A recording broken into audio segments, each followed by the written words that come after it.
Bismillahirrahmanirrahim. Assalamualaikum warahmatullahi wabarakatuh. Ya, kembali lagi bersama saya di Paradigma 45.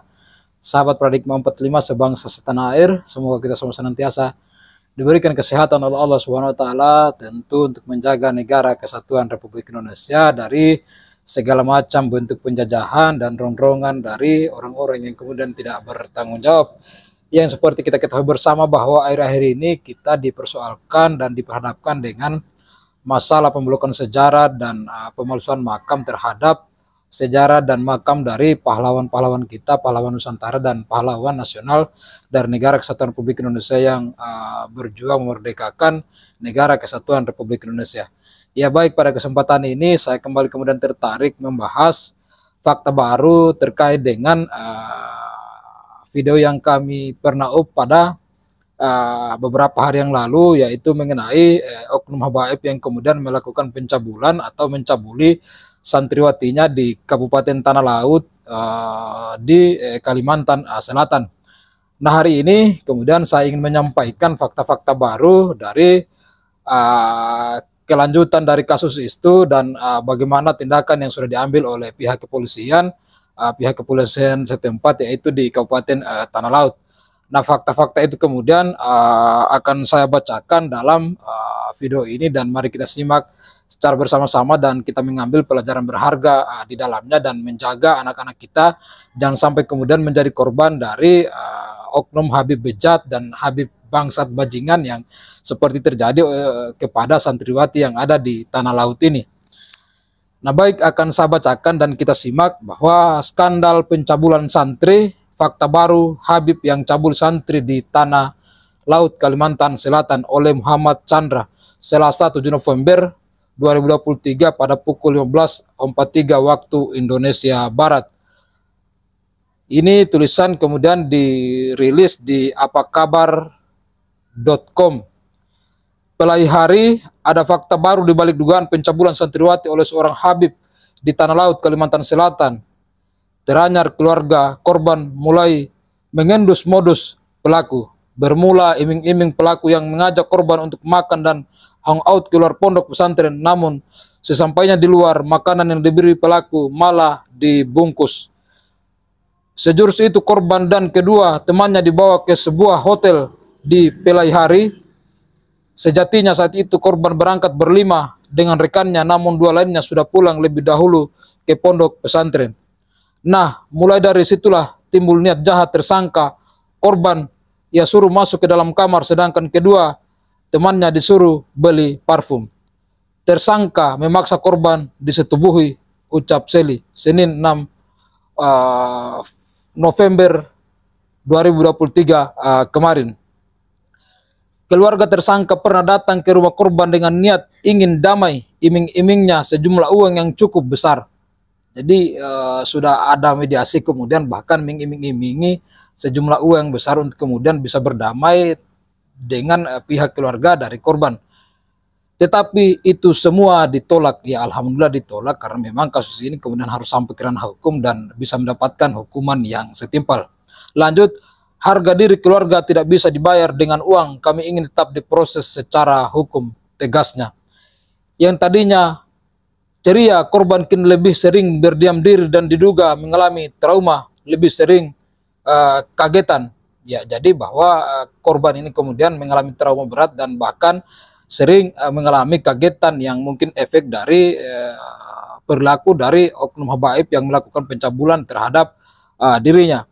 Lanjut, 2 hari ini sudah diberikan penampingan dari Komisi Perlindungan Anak Indonesia. Alhamdulillah karena sudah mendapatkan perlindungan dari Komisi Perlindungan Anak Indonesia. Ucap dari keluarga korban. Sebelumnya kasus pelecehan seksual terhadap peristiwa pondok pesantren ini menyeruak dan jadi buah bibir. Terlebih terduga pelakunya adalah seorang pengajar santri putra. Tersangka ini seorang pengajar santri putra dan kurang lebihnya mengajar di pondok pesantren selama 3 tahunan, kata Ketua Yayasan Ponpes Bambang Senin 6 November 2023. Bambang melanjutkan, tersangka merupakan seorang Habib dan sejatinya diharap menjadi contoh sehingga diminta membantu mengajar di sana. Kami semua shock, ujar Bambang.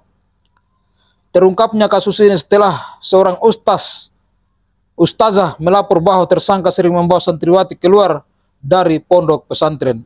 Polisi sudah memperoleh hasil visum korban pencabulan dan memeriksa 4 orang saksi. Editor tim redaksi. Ya, bahwa sebagaimana telah kita bacakan, ternyata kemudian pihak pelaku ini, keluarga kemudian pernah datang ke keluarga korban untuk kemudian mengatur damai persoalan ini dan mengiming-imingi keluarga korban dengan sejumlah uang agar sekiranya mungkin kasus ini bisa diatur dengan damai dan tidak sampai kepada pihak yang berwajib.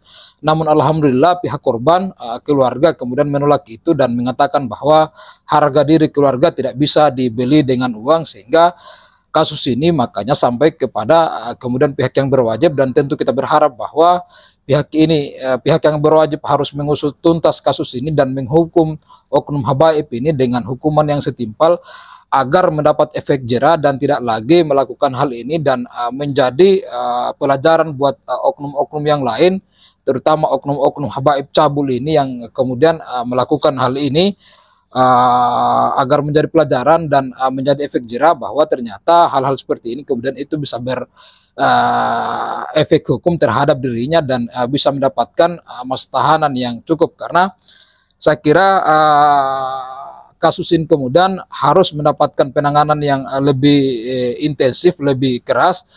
Terlebih bahwa kasus ini telah mendapatkan pendampingan dari Komisi Perlindungan Anak Indonesia, sehingga kasus ini mungkin akan mendapatkan hukuman yang berat ya terhadap pelaku yang melakukan pelecehan terhadap seorang santri di Tanah Laut, Kalimantan Selatan ini. Nah, hal-hal ini kemudian bahwa tentu sekali lagi semoga menjadi pelajaran berharga buat kita, dan melihat bahwa kita membawa anak kita ke pesantren yang tepat, jangan sampai kemudian membawa ke pesantren-pesantren yang tidak tepat seperti ini, yang mungkin hal ini adalah pelaku dari oknum yang kemudian mengajar di tempat itu, yang oknum ini adalah seorang habaib yang kata dari pengasuh dari pondok pesantren itu kemudian seharusnya menjadi teladan, namun ternyata mereka juga sok mendengar itu, yang di awal-awal bahwa kemudian ini mendapatkan laporan, pihak pondok pesantren mendapatkan laporan dari ustazah yang kemudian melaporkan hal itu, bahwa oknum ini sering membawa santri keluar pesantren. Ternyata itu dibawa ke hotel dan dilakukan pelecehan yang mungkin itu dipaksa oleh oknum ini. Nah, sehingga ini adalah pelajaran berharga buat kita semua. Mudah-mudahan ini tidak terjadi lagi, dan kita melihat dan serta meneliti dengan baik di mana kita membawa anak kita, dan jangan sampai kemudian kasus ini terulang kembali. Dan sekali lagi bahwa kasus ini harus diusut tuntas dan pihak berwajib harus menghukum seadil-adilnya dan menghukum berat pelaku yang kemudian mencabuli anak di bawah umur ini, yang hari ini mendapatkan pendampingan secara psikologi oleh Komisi Perlindungan Anak. Dan mudah-mudahan pendampingannya bisa maksimal dan anak ini kembali normal dan tidak trauma lagi dan bisa kembali bersekolah seperti sedia kala. Saya kira itu tentu kita ikuti seperti apa kelanjutan dan perkembangan dari ini, dan kita akan kembali setelah video ini dan kita kawal tuntas. Wallahualam muwaffiq ila aqwamit thoriq. Assalamualaikum warahmatullahi wabarakatuh.